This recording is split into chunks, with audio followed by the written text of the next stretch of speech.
Forget everything you know about large aircraft. The Windrunner can easily accommodate giant components. Discover the biggest monster in the sky and subscribe to the channel. Welcome on board.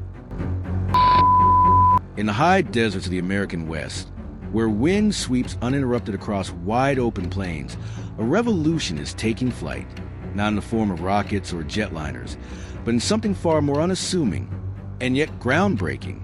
Its name is Windrunner, and it's not a commercial airliner or military behemoth.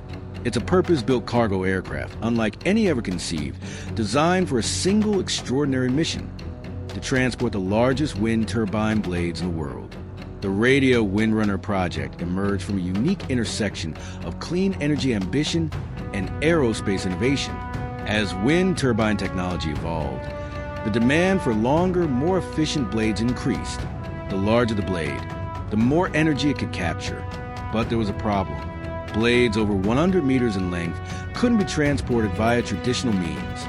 Trucks couldn't turn corners with them, trains couldn't accommodate their length, and ships couldn't deliver them inland. The growth of wind energy faced a logistical ceiling. Enter Radia, a startup led by former aerospace engineers and energy industry veterans.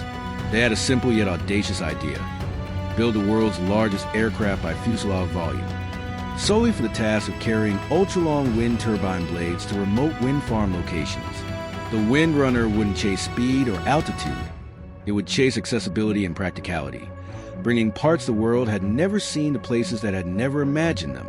Designing the Windrunner was no ordinary feat. The aircraft's cargo hold would need to be over 10 meters wide and long enough to house blades over 110 meters in length. Its rear cargo ramp would function much like that of military C-5 Galaxy, but on a scale previously unseen. Powered by 4 turbofan engines and designed with a high-wing configuration, the Windrunner would land on simple dirt or gravel runways near project sites. The aircraft was being built with modular components, allowing to be assembled and serviced in areas without major airport infrastructure. But the Windrunner wasn't just about transportation. It was a symbol.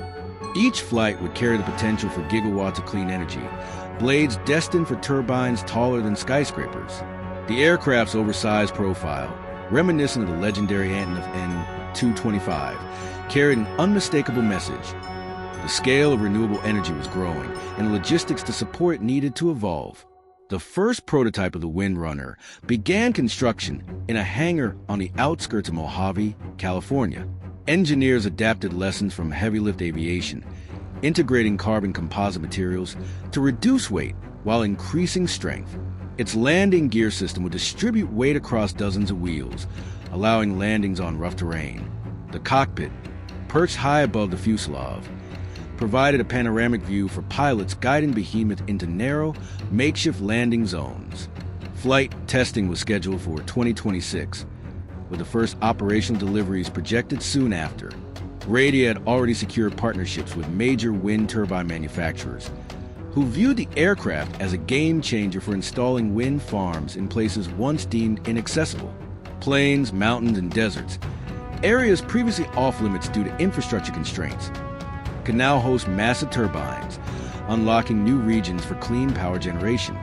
Critics questioned the cost and feasibility of such an aircraft, but Radia remained firm. The Windrunner wasn't about competing with traditional cargo planes. It was a specialist designed for a singular mission in the climate race. It wasn't trying to change aviation. It was trying to change energy.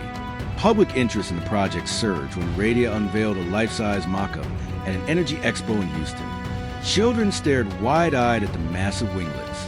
Engineers and policymakers walked through the cavernous cargo bay, imagining the future of wind power soaring through the skies.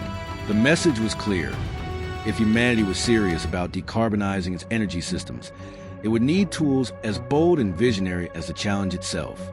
As the Windrunner's first full fuselage rolled out onto the tarmac under a desert sunrise, its silver body catching the light, it stood not just as a feat of engineering, but as a promise that innovation can break barriers, not just technological, but environmental.